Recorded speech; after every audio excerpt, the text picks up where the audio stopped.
¿Sí oye o no se oye? Sí. Ahí. No, espérate para. ¿Para qué? Sí se oye. No, es para. Ahí, Ahí. ¿verdad? Ahí. Ahí está el campeón. Bueno, entonces vean, esto lo puse así a propósito porque vamos a basarnos entonces en esto, que es muy importante tenerlo a mano. Entonces, acuérdense que nosotros tenemos que saber, si no lo tenemos de memoria, por lo menos saber dibujar el plano hexaxial o el plano frontal. Entonces, lo que nosotros hacemos es esto. Bueno, si escribieron, vamos a hacerlo así. Hagámoslo así. Ok, entonces ustedes saben que tenemos X, Y, y aquí es 0, 90, 180 más menos, y aquí menos 90. Ok, entonces aquí vamos a poner la derivación 1, su opuesto está en 180. A los 60 grados tenemos 2, 60 grados. 60 grados más, tenemos 3, o sea, 120 grados. Vamos a hacer sus prolongaciones negativas también. Entonces,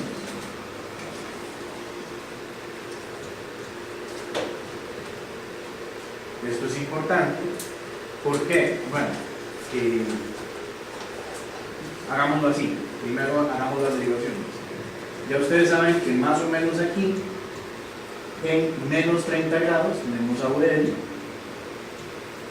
Acá, en menos 150 grados, tenemos Aurelio y sus respectivas prolongaciones también. Entonces hagamos, muy simple. 30 grados, 60, 90, vamos a hacer Aurelio aquí de una vez, la que nos falta. ¿Ok?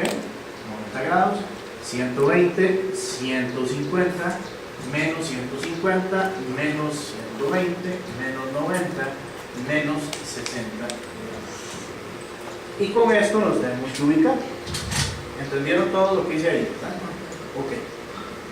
Entonces es importante, nos va a permitir entender varias cosas y por eso lo voy a dejar aquí puesto, para que nos ubiquemos un poco. Entonces, esto ya lo habíamos visto, ¿verdad? Esto ya lo habíamos visto también. Tal vez lo que quería recordar, aquí habíamos quedado, si mal no recuerdo. Entonces, lo que quería recordar, y como me va a estar acercando a esto, vamos a bajarlo, a ver a dónde es que suena. Ahí, ¿verdad? Ok. Lo que les quería recordar entonces es que nosotros trabajamos en dos planos. Recuerden, este que acabamos de hacer acá es el plano frontal, que divide el cuerpo en mitad anterior y posterior, y trabajamos también el plano horizontal, donde están las precordiales.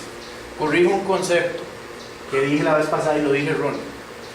Yo les dije que V1 y V2 iban en el segundo espacio intercostal, los confundí con los focos de auscultación, por eso fue que se me hizo un enredo. Si son en el cuarto espacio, ¿ok? Corrijamos eso nada más. Bueno, entonces, recapitulamos. El electrocardiograma es el registro gráfico de la actividad eléctrica del corazón. Y este registro gráfico lo vamos a ver en ondas. Y estas ondas son ondas que van a seguir la secuencia del abecedario a partir de la onda P. Ustedes ven que tenemos aquí P, Q, R, S, T y U. Es importante recordar o enfatizar lo que yo les había dicho. Tenemos un valor, que es un vector, que tiene magnitud y dirección. Ustedes saben que los voltajes tienen una dirección por movimiento de cargas, entonces todas estas ondas están representando un vector. La onda P representa la despolarización del aire. El complejo QRS representa la despolarización del ventrículo, y vamos a decir también que de una vez aquí se inicia la repolarización del ventrículo. no solo marca la despolarización, sino que también marca el inicio de la despolarización. Y vamos a entender este concepto ahorita también. Bueno, la siguiente onda que tenemos es la onda T. Y tal vez esto es una de las cosas que más enreda cuando se nos da el curso de electro, cuando se nos enseña electro a nosotros, porque se dice que la onda T representa la despolarización de los ventrículos. Y esto es parcialmente cierto. La onda T representa la tercera fase o la fase 3 de la despolarización del ventrículo. Tengan muy en cuenta que yo les dije de la repolarización del ventrículo, que yo les dije que el QRS representa la despolarización del ventrículo y el inicio de la repolarización del mismo ventrículo. Por lo tanto, si aquí está iniciando de una vez la despolarización y la T forma parte también de la repolarización, entonces probablemente la repolarización sea un proceso más largo. Este punto que está acá se llama punto J, el punto donde termina la onda S y se inicia un segmento que nosotros conocemos como el segmento ST. Vamos a explicar qué son los segmentos. El punto J es lo que nos va a marcar si hay supradesnivel o infradesnivel, y lo tenemos que buscar bien. Ahora, existe una onda que se llama la onda U, que vamos a decir que realmente no se sabe qué es la onda U. Cuando ustedes buscan las revisiones de electrocardiografía de qué es la onda U, les va a decir que es un fenómeno electromecánico que se deriva de la repolarización. O sea, seguimos igual. Pues, ¿qué es? Lo cierto del caso es que es más visible en precordiales, suele ser visible en precordiales, o suele alterarse en algunas patologías, especialmente electrolíticas. Nosotros vemos que esta onda U se aplana o se pronuncia, dependiendo de concentraciones de potasio, por ejemplo. Bueno, otra de las cosas que tenemos que tener en cuenta con el electrocardiograma es que existen intervalos y segmentos. Los intervalos van de principio a fin, los segmentos van de fin a principio. ¿Cómo es esto? Nosotros tenemos un intervalo que se llama intervalo PQ o intervalo PR, como le dicen algunos. Para mantener el concepto de intervalo, de que el intervalo va del inicio al fin, vamos a decir que el intervalo se llama PQ, pues. Entonces, intervalo va del inicio de la onda P al final de la onda Q. De inicio a fin. Del inicio de una onda al final de otra. ¿Qué representa el intervalo PQ? El intervalo PQ va a representar el tiempo que tarda el impulso eléctrico en pasar del músculo atrial al músculo ventricular. Y por lo tanto, aquí estaría contemplado el retraso fisiológico que sufre en el nodo atrioventricular. Ese retraso que mecánicamente se traduce en tiempo para que se contraiga el atrio y termine de llenar el ventrículo. Se contrae el atrio, se termina de llenar el ventrículo y ahora sí. Porque acuérdense que a mayor volumen diastólico, mayor bombeo. Entonces, este intervalo normalmente dura de 120 a 200 milisegundos. Esa es la duración. Nosotros podemos ver que este intervalo se puede alargar cuando existen bloqueos atrioventriculares, por ejemplo, cuando existen fenómenos inflamatorios del miocardio, la fiebre reumática aguda que tiene una miocarditis, ustedes saben esto, puede prolongar el PR también, existe cierto grado de bloqueo, o puede acortarse, como sucede en los síndromes de preexcitación, en donde un potencial se mete dentro del QRS y eso no lo acorta. Si ustedes ven, dijimos que el intervalo va de inicio a fin, el segmento va de fin a inicio. Entonces aquí nosotros tenemos también un segmento que se llama segmento PQ.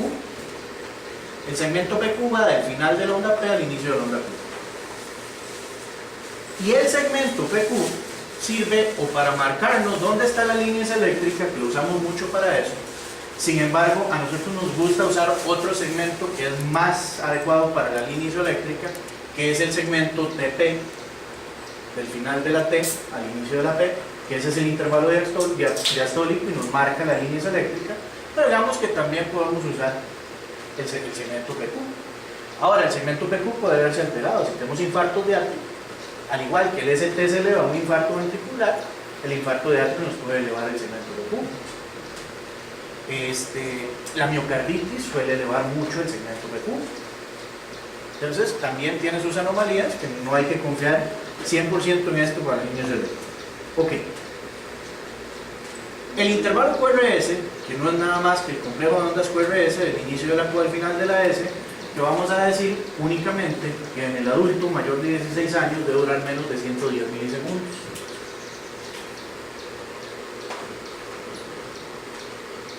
El otro intervalo que tenemos acá, dijimos intervalo de inicio a fin, es uno que va del inicio de la onda Q al final de la onda T, o sea el intervalo QT. Y si el QRS no solo marca la despolarización ventricular, sino el inicio de la repolarización ventricular, y la onda T corresponde a la fase 3, vamos a decir que el intervalo QT representa prácticamente la repolarización ventricular. Entonces ustedes me dicen, doctor, ¿y dónde queda la repolarización de la onda T? Del atrio. Existe. De hecho es visible aquí. No, perdón, de hecho es, si midiéramos potenciales meramente atriales, podría ser visible aquí. Lo que pasa es que en el electrodo de base queda enmascarado por el voltaje del QRS. Entonces probablemente aquí está la repolarización del atrio también. Y vamos a ubicarnos aún más. ¿Por qué? Porque se acuerdan que vimos estos dos potenciales. ¿Ok? Este potencial de las células marcapaso prácticamente nos va a marcar la onda T. Ya este potencial corresponde al otro potencial que estábamos viendo. Y antes de pasar a él, vamos a mencionar lo último que me interesa que veamos de esta diapositiva. Es el segmento que está metido dentro del intervalo QT, que es el segmento ST. Síndrome coronario agudo con elevación del ST, síndrome coronario agudo sin elevación del ST, o bien cambios inespecíficos de repolarización como sucede en el neumópata por bloqueo de rama. Los vamos a ver registrados no solo en el segmento ST, sino también en anomalías de la onda T. Ahora, quiero que memoricen esta morfología. ¿Por qué? Porque en la siguiente diapositiva no la hicieron así, pero debería verse así. El segmento ST no es totalmente plano. No debe serlo, de hecho. No debe serlo. Debe ser ligeramente curvo y la onda T la ven que es asimétrica. Tiene que tener un ascenso lento y una caída rápida. ¿Qué representa esto? Que si ustedes ven, aquí no se ve, aquí es totalmente recto. Esto es anormal, esto es representativo únicamente del esquema. Debe ser curvo con un ascenso lento y una caída rápida. ¿Qué representa esto? Este es el potencial de acción que hemos venido viendo. Dijimos que no vamos a ver canales iónicos ni electrolitos, eso lo dejamos para sonarnos a los estudiantes en el examen. Aquí lo vamos a ver de manera práctica. Entonces, fase 0, fase 1, fase 2, fase 3 y fase 4. La fase 0 se llama impulso ascendente. Por eso yo les dije entonces que el QRS representa la despolarización de los ventrículos.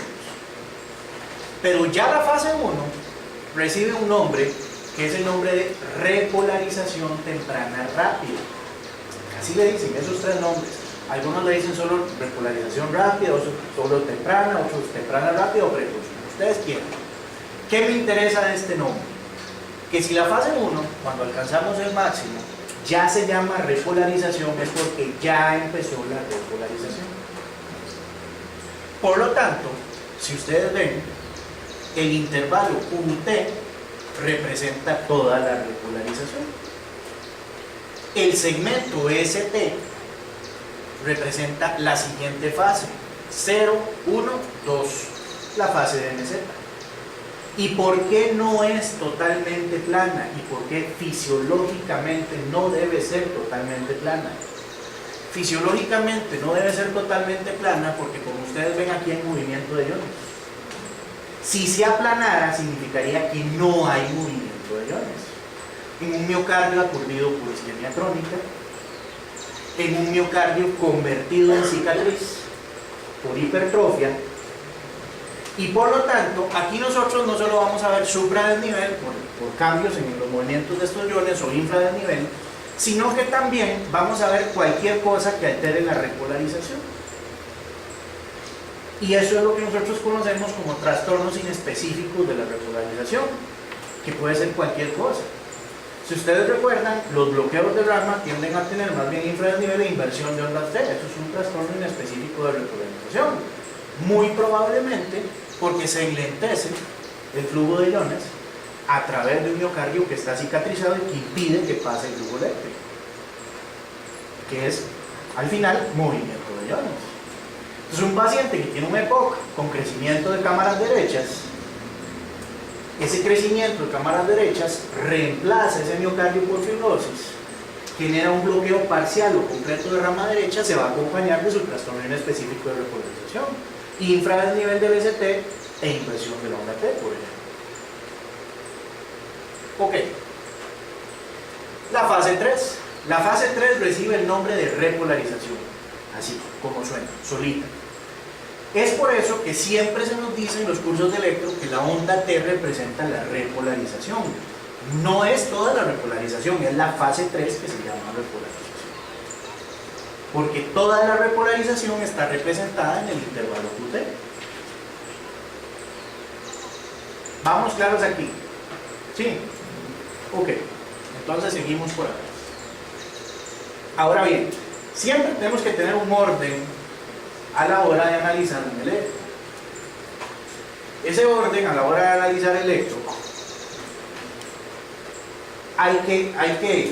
tenemos que hacer una salvedad. Es decir, no es lo mismo en el contexto de urgencias que si yo no voy en supradesnivel en choque cardiogénico isquémico, el paciente se me va a morir. Ahí yo no tengo tiempo de ponerme a decir, tengo que ver esto y esto. No tengo tiempo que se me muera el paciente. O una arritmia que la tengo que reconocer inmediatamente. Una cosa es el contexto de emergencia y otra cosa es el análisis pausado del electro. Entonces, cuando nosotros vamos a analizar pausadamente un electrocardiograma, yo les doy este orden. Y es el orden que usualmente yo sigo a la hora de hacer una evaluación quirúrgica, por ejemplo, o de hacer una evaluación cardiovascular en general. Entonces, lo primero que nosotros vamos a calcular es la frecuencia cardíaca. Lo segundo que vamos a hacer es ver el ritmo. Hablemos un poquito de estas dos. Recuerden ustedes que nosotros decimos que la frecuencia cardíaca normal va de 50 a 100 latidos por minuto. Por debajo de 50 es bradicardia, por arriba de 100 es taquicardia. Claro, esto dependerá del contexto. A la hora de predecir complicaciones por choque, acuérdense que es 90. Síndrome de respuesta inflamatoria es 90. O inclusive cuando tenemos pacientes con trauma hay que hacer un índice de choque que relaciona la frecuencia con la presión arterial sistólica. Si nos da más de 0.9, pues predice choque. Entonces aquí ya 90, 100 ya nos está diciendo que hay taquicardia, pero eso es otro contexto. Desde el punto de vista de electro, de 50 a 100. Ok, lo otro que nosotros tenemos que ver es el ritmo. ¿Okay?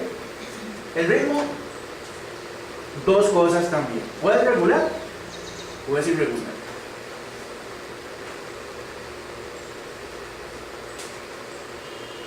Y la razón de que yo les diga si el ritmo es regular o es irregular es porque las taquicardias, que no las vamos a ver con es afán de este curso, ustedes saben que se va a caracterizar si los complejos son regulares o no algunos. Por lo tanto es importante saber si es regular o es irregular. Okay. Lo otro que vamos a ver son los intervalos.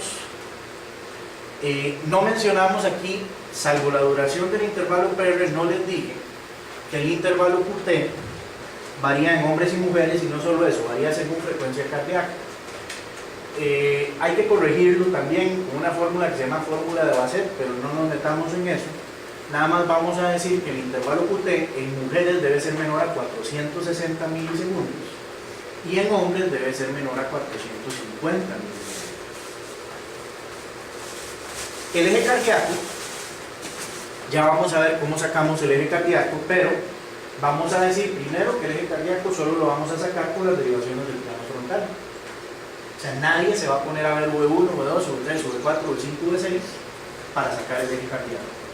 Solo vamos a ver estas, AVL 1, 2, AVF 3 y AVF. El eje cardíaco normal va de 0 a 90. Algunos ponen de menos 30 a 90. ¿Okay? Ahorita vemos cómo lo sacamos. Okay. Si se desvía hacia más 90 o a más allá de más 90, el eje está desviado hacia la derecha. O sea, en el cuadrante inferior derecho, el eje estaría desviado hacia la derecha. Si se desvía más allá de menos 30, entre menos 30 y menos 90 está desviado a la izquierda. Y si se ubica en el cuadrante superior derecho, se llama desviación extrema del eje. Y no sabemos si fue que se desvió mucho hacia la izquierda o que se desvió mucho hacia la derecha. Obviamente, ¿qué esperaríamos en una enfermedad pulmonar? Que el eje se desvíe hacia la derecha. Y ya vamos a entender también este concepto. Ahora, ¿qué es lo único que nos va a decir si esta desviación extrema del eje viene de la derecha o viene de la izquierda? ¿A quién se le ocurre? ¿Qué nos podría decir si viene de la derecha o de la izquierda? La historia del paciente. Si el paciente tiene una estenosis aórtica, una hipertensión arterial de larga data, lo que crece es el ventrículo izquierdo. Por lo tanto, muy probablemente se desvió de la izquierda. Si el paciente tiene un cuerpo pulmonar con una hipertensión arterial sostenida, bravísima, muy probablemente se desvió de la derecha. Y esto es otra cosa que vamos a recalcar. Nosotros vemos pacientes, no vemos electro. Pues con un trazo no podemos saber que tiene paciente. Hay que dar datos clínicos. Que el electro no es infalible. Ok. Morfologías, ya lo vamos a tocar también. Por eso les digo, si nos da chance hoy, empezamos con gases. Si no, dejamos todos gases para la próxima y terminamos en la última con lo que es la fisiopatología del TEP, de neumonía, del edema pulmonar, y tocamos también el aspecto de valoración quirúrgica del paciente neumólogo, que son las morfologías y los aspectos relativos a la repolarización, que yo siempre les digo a los estudiantes que es un repaso de muchas cosas que ya hicimos aquí, y ya vamos a ver cuáles son. Bueno, entonces vean, tenemos este elemento. Lo primero que dijimos que vamos a hacer es la ¿qué? Frecuencia cardíaca. Entonces, en física, la frecuencia es el inverso del periodo. Ustedes saben que el periodo es algo que se repite periódicamente, de su nombre. Entonces, vamos a escoger un intervalo que no les dije a propósito para meterlo aquí. Vamos a escoger el de 2 largos. Entonces, el intervalo que nosotros vamos a escoger es el intervalo RR. Una R, otra R, una R, otra R. Que es, si ustedes ven periódicamente, se representa la R. Entonces es muy fácil. ¿Por qué? Generalmente escogemos entonces una onda R que caiga en una línea para poder ubicarnos. Entonces, 1, 2, 3 cuadros grandes, 3 centímetros, ¿ok? Con 1, 2, 3, 4 chiquititos. Entonces lo podemos hacer de dos maneras. Lo podemos hacer 300 entre el número de cuadros grandes. Entonces uno dice, bueno, hay 300 entre 4, ¿cuánto nos da aproximadamente?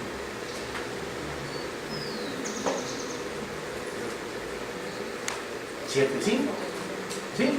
Es un poquito más, debe ser como 80, porque si ustedes ven no está el cuarto cuadro completo. Ok, o si queremos ser más exactos, si aquí tenemos 4 cuadritos pequeños, okay, ahí hay 4, y 5, 9, okay, y 5, 14, y 5, 19. Entonces agarramos 1500 y lo dividimos entre el número de cuadritos pequeños.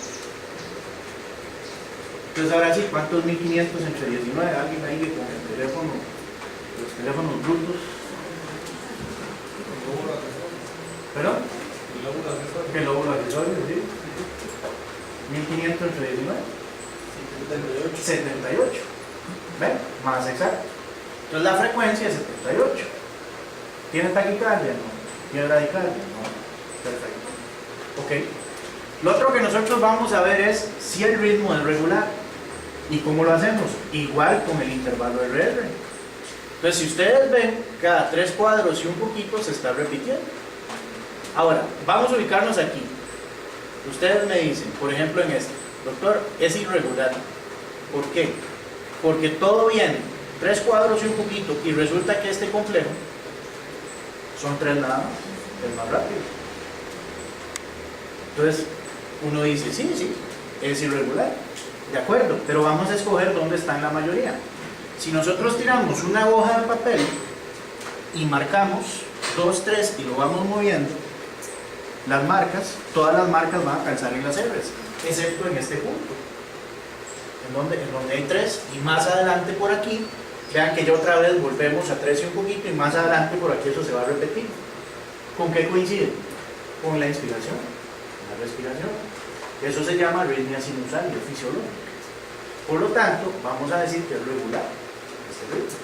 Entonces, frecuencia cardíaca normal, ritmo regular.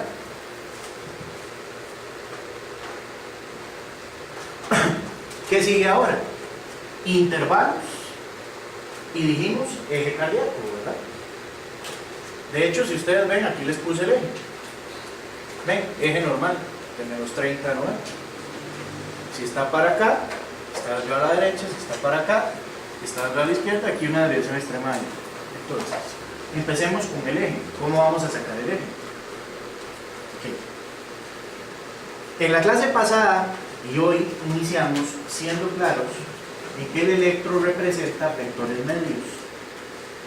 Una región del corazón genera un montón de vectores que sumados dan un vector final, un vector medio. ¿Okay?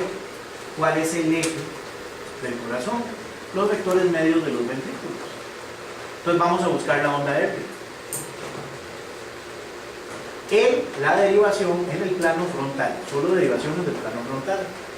Ok, vamos a buscar la onda R. Ahora que expliquemos cómo se generan los vectores en los ventrículos, esto va a quedar todavía más claro. Ok, ¿cuál es la R más grande que ustedes ven ahí? Acuérdense que usamos estas X. Estas no, tienen que ser las del plano frontal. ¿Cuál es la R más grande que ustedes ven ahí? La de 2. Ok, entonces hagámoslo así. ¿Se acuerdan que nosotros dijimos buscamos la isoeléctrica? O sea que hay 1, 2, 3 y 5, 8. Ajá, y 5, 13. Ajá, 1, 2, 3, 16 cuadritos pequeños. Ok, vámonos entonces con 1, que sería la otra que podría confundírsenos acá. Ok, tenemos aquí la isoeléctrica. Tenemos prácticamente 5 y 5, 10, quitémosle 1 porque aquí queda 1, 9, ajá, 10, 11, 12, 13, 13, ¿ok? 13. ¿Aquí cuántas teníamos? ¿Ya se me olvidó? 16, 13, sí, está más grande 2, ¿estamos de acuerdo? Ok, ahora, a nadie se le ocurrió que también podría ser para abajo. ¿Y qué tal si esta onda S, porque esto no es la R, cuando va para abajo se llama S, es más grande que esta R? Bueno, hagámoslo acá.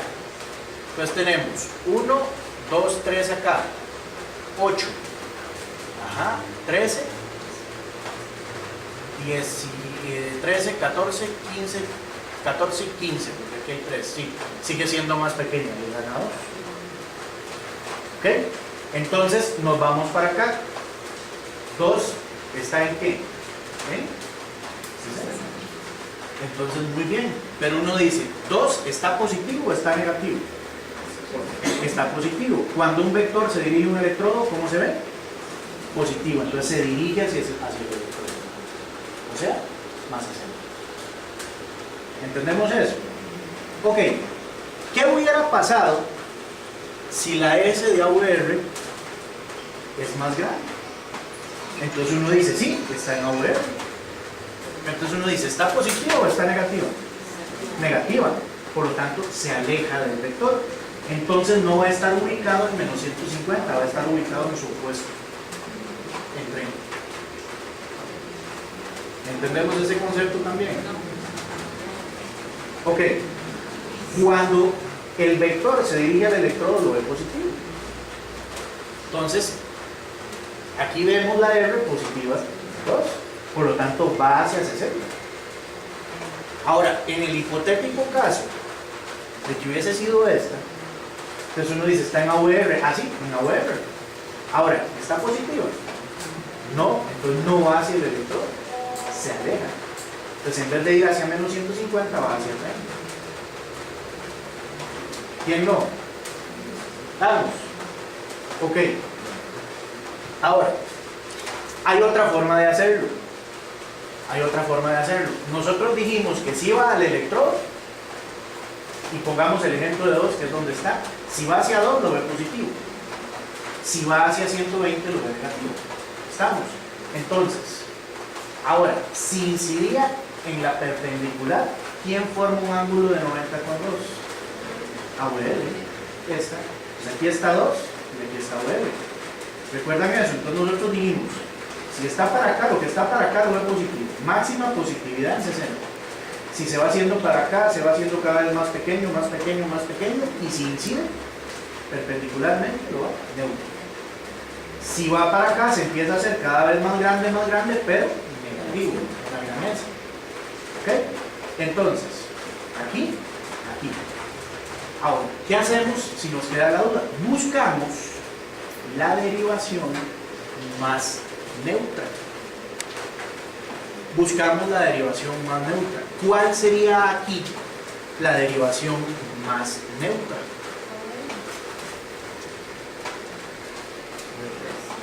Yo diría que 3.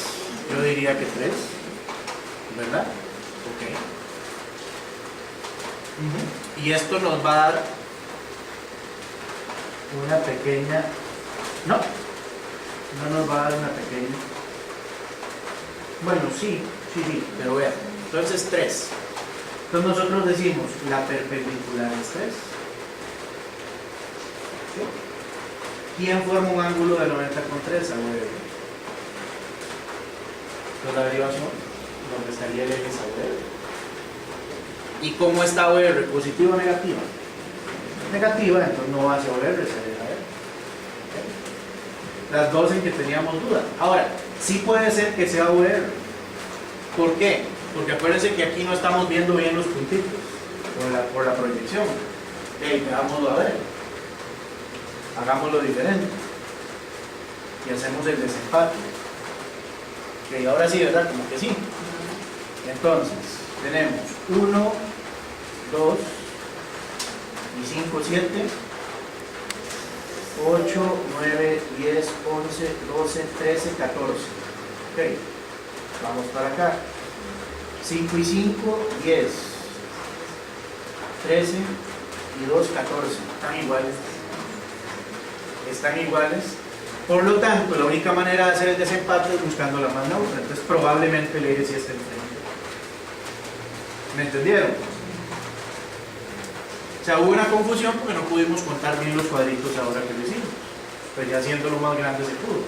¿Quién no entendió esto que acabo de hacer? O sea, lo más sencillo es buscar la R o la S más prominente. Okay. Pero cuando tenemos la situación de que las dos son iguales, ¿qué hacemos? Vamos a buscar la más neutra. Entonces la más neutra es 3, porque si yo a esto le resto esto, me va a quedar un valor inferior a esto.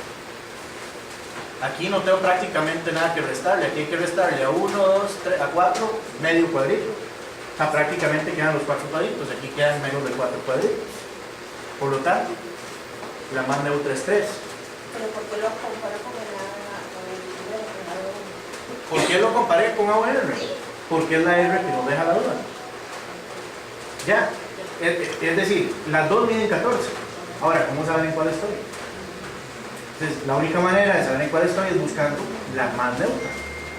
La más neutra es 3, por lo tanto yo ya sé que la perpendicular está aquí. Entonces, ¿quién forma una de 90? AVR. Entonces, ahora sí, como AVR tiene su S negativa, no va hacia menos 150, va hacia 90. Ahí está el eje. ¿Estamos?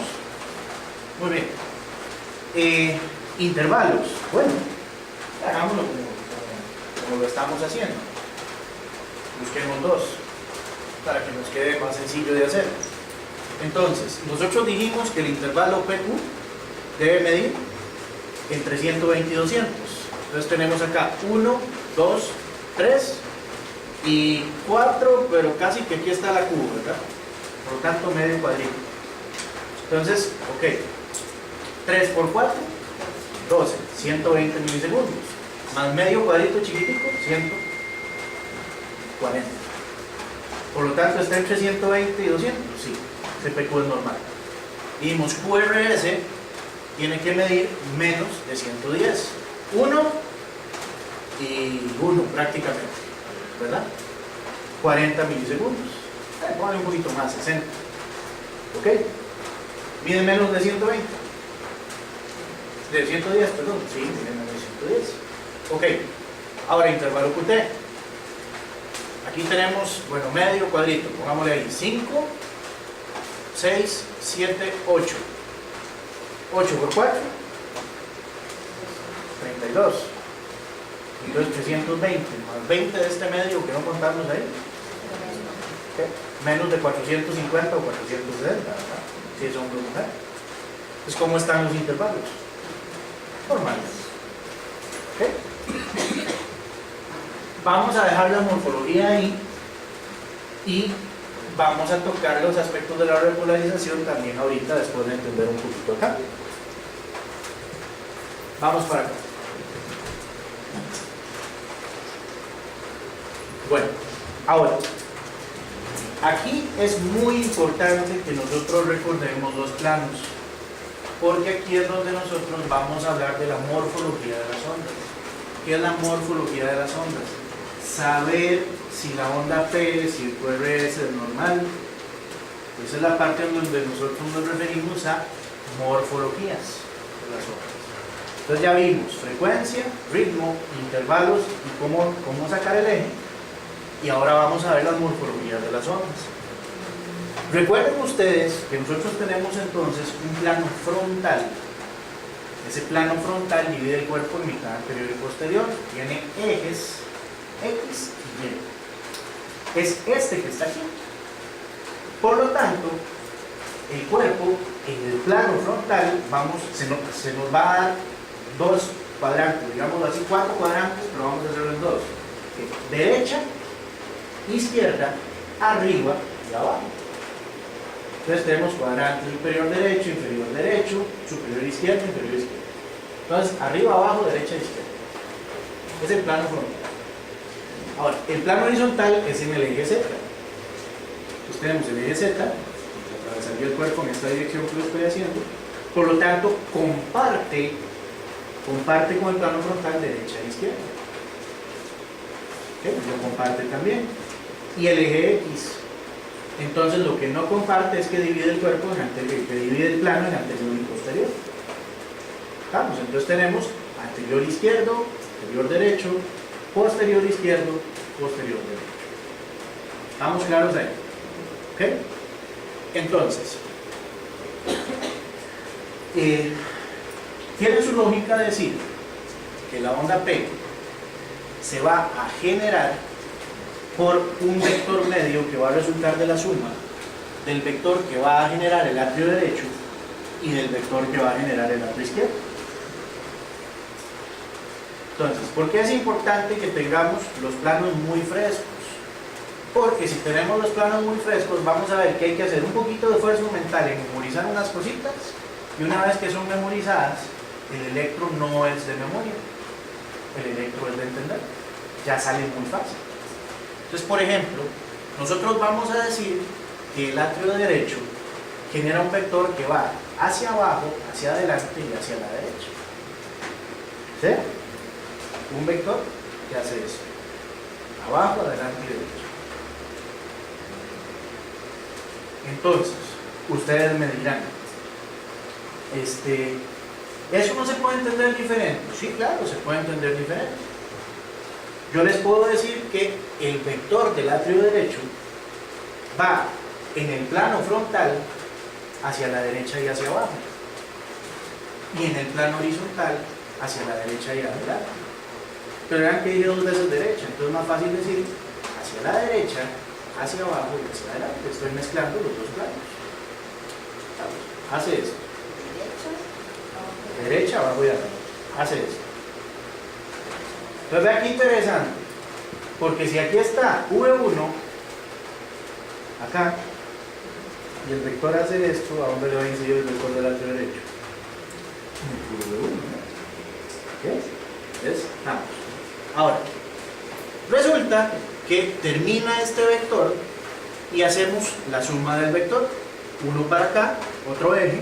Y recuerdan que nosotros habíamos dicho que la suma de unos vectores se hacía colocando el primer vector, haciendo otro pequeño plano acá. Entonces tiraríamos, este vector lo desplazamos para acá.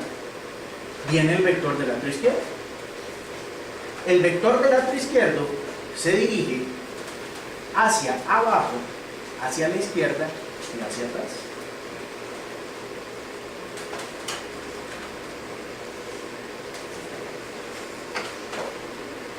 Hacia abajo, hacia la izquierda y hacia atrás. Y tiene mucho sentido si nosotros decimos que el atrio izquierdo está posterior al atrio derecho, ¿no? ¿Vale? Muy bien. Entonces, supónganse que hicimos la suma acá. Esto para acá, el planito acá y esto para acá. ¿Cuál sería el vector resultante?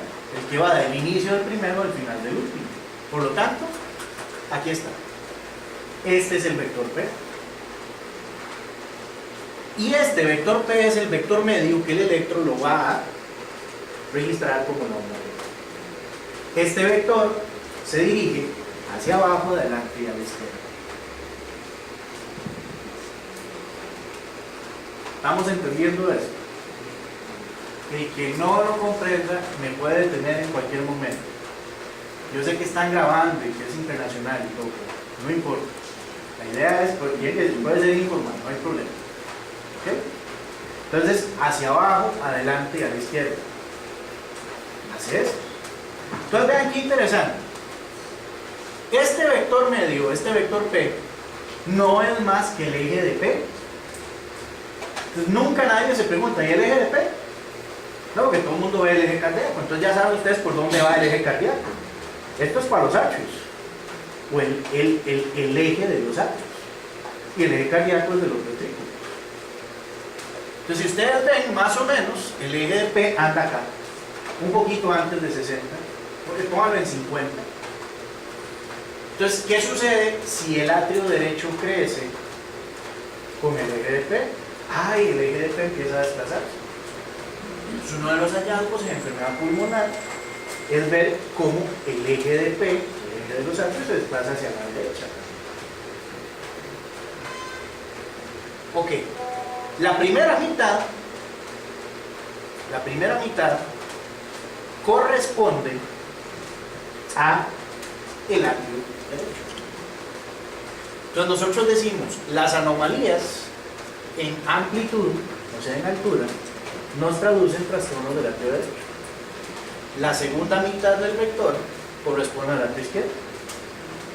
Entonces nosotros decimos, las anomalías en duración traducen crecimiento del atrio izquierdo.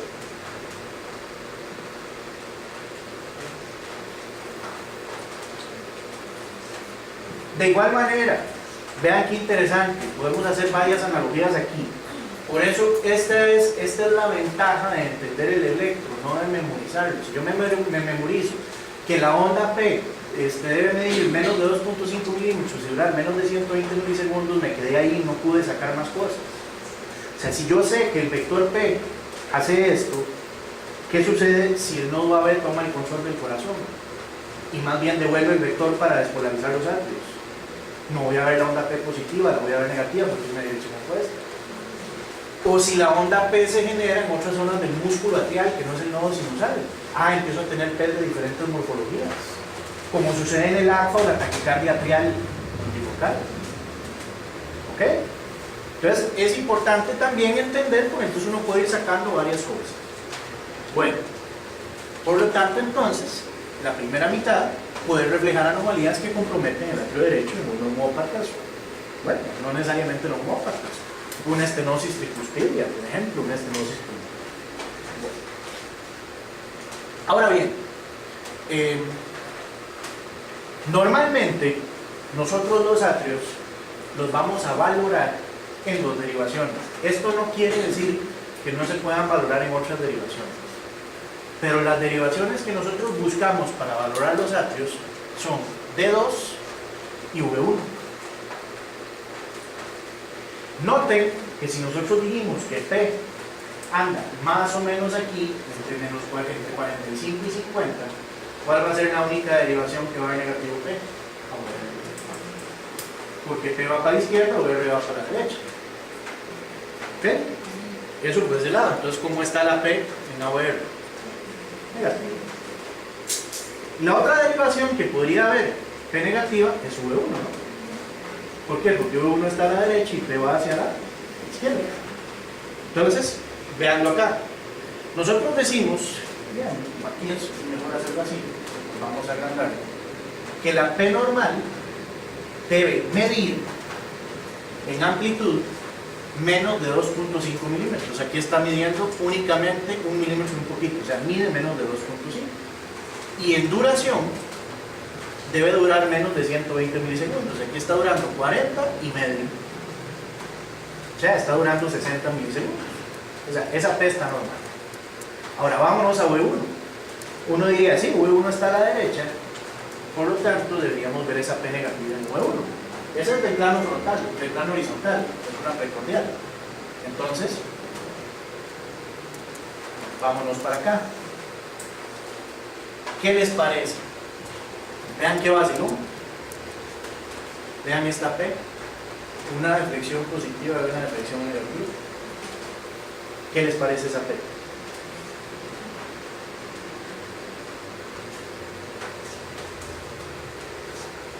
¿Será normal?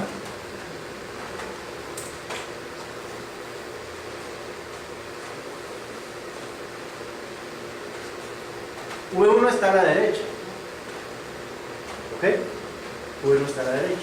Y el vector P va para la izquierda. ¿Cómo va a ser posible que tenga una deflexión positiva y una deflexión negativa? ¿Es normal esa P o no es normal? No es normal. ¿Están seguros? Ok, vamos a hacerlo así. Ustedes dicen, ¿para qué este chavalo perdió tiempo dándonos los vectores componentes de P? Bueno, fácil haber dicho que P va hacia abajo, adelante y a la izquierda y se acabó el problema. No, no es tan sencillo, porque si yo sé que P tiene un vector atrial derecho componente, que es su primera mitad que va hacia abajo, adelante y derecha, y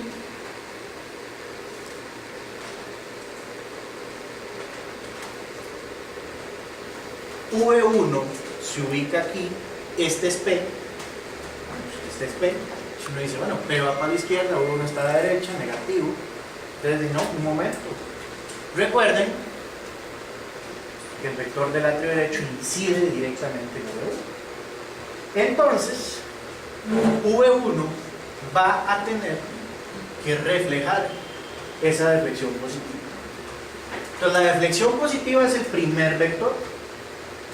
La deflexión negativa ya es el vector medio. Entonces, en D2, nosotros dijimos, en D2 debe medir menos de 2.5 y durar menos de 120. Pero en V1, o la podemos ver negativa únicamente, que es lo esperable, o podemos ver una deflexión positiva que sabemos que obedece al componente atrial derecho. Importantísimo en los neumópatas, por supuesto. Crece el atrio derecho. Entonces, cuando la deflexión positiva aumenta a más de 0.5, hay anomalía. Y cuando la deflexión negativa dura más de 40 milisegundos, hay crecimiento del atrio izquierdo. Entonces, aquí varía un poquito. Bueno, ok. Viene lo otro. Viene lo otro.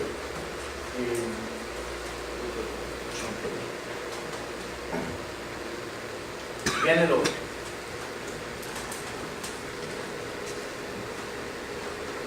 El complejo QRS. Entonces, cuando nosotros vemos, antes de seguir, entendimos todo lo de la onda P y cómo funcionan las derivaciones. Esto es básico, ¿ok? Bueno, sigamos por acá. Lo otro, fisiológicamente, los ventrículos se van a despolarizar siguiendo un orden. Lo primero que se despolariza es el septo interventricular, especialmente el septo medio. Lo segundo que se despolarizan son las paredes libres. tanto del ventrículo derecho como del ventrículo izquierdo. Y lo último en despolarizarse es la base de los ventrículos, la parte que va adyacente a los aparatos fibrosos de las válvulas generales, atrioventriculares y también pulmonares, que salen ahí a un mismo nivel. Si nosotros vemos un corte del corazón y le quitamos los atrios, lo que queda así visto para arriba es el esqueleto fibroso. Y tiene mucho sentido que esa sea la última zona, porque es la zona que menos fibras de Purkinje tiene. Por lo tanto, no es nada extraño que sea la última zona en despolarizar. Ok, entonces vamos para acá. El primer vector que tenemos es este, que se llama vector 1S. ¿Por qué 1S? De su nombre, 1 septal, porque se origina en el septo. Entonces imagínense el corazón acá. Vean esa posición. Ustedes saben que el corazón puede estar verticalizado u horizontalizado. Inclusive con la respiración se modifica. Cuando nosotros inspiramos, ¿qué le pasa al diafragma? Sube. Por lo tanto, ¿qué le pasa al corazón? Se horizontaliza. Cuando expiramos, se verticaliza. Ahora imagínense un paciente con EPOC cuyo diafragma está aplanado, ¿cómo se mantiene el corazón? ¿Ok? Entonces, el primer vector, que es el vector 1 septal, nosotros vamos a decir, se parece mucho al del atrio derecho, hacia abajo, adelante y derecha, que es este que está aquí representado, chiquitito. Ahora, si está horizontalizado, igual, siempre adelante y derecha, pero se va para arriba. Vamos. Es el vuelo, nada más. Adelante y derecha, arriba o abajo, dependiendo de la posición del corazón. Ok. Ahora, el vector que más interesa en este asunto de los ventrículos es el vector 2, que tenemos acá. Entonces, nosotros sabemos que como el atrio genera su vector, el atrio derecho, y el atrio izquierdo genera su vector y la suma al vector medio, que es onda P, lo mismo exactamente sucede en los ventrículos. El ventrículo derecho genera su vector, igual que va hacia abajo, adelante y derecha. Acuérdense que el ventrículo derecho es anterior. Ahora, el ventrículo izquierdo genera el vector 2i, que es un vector que va hacia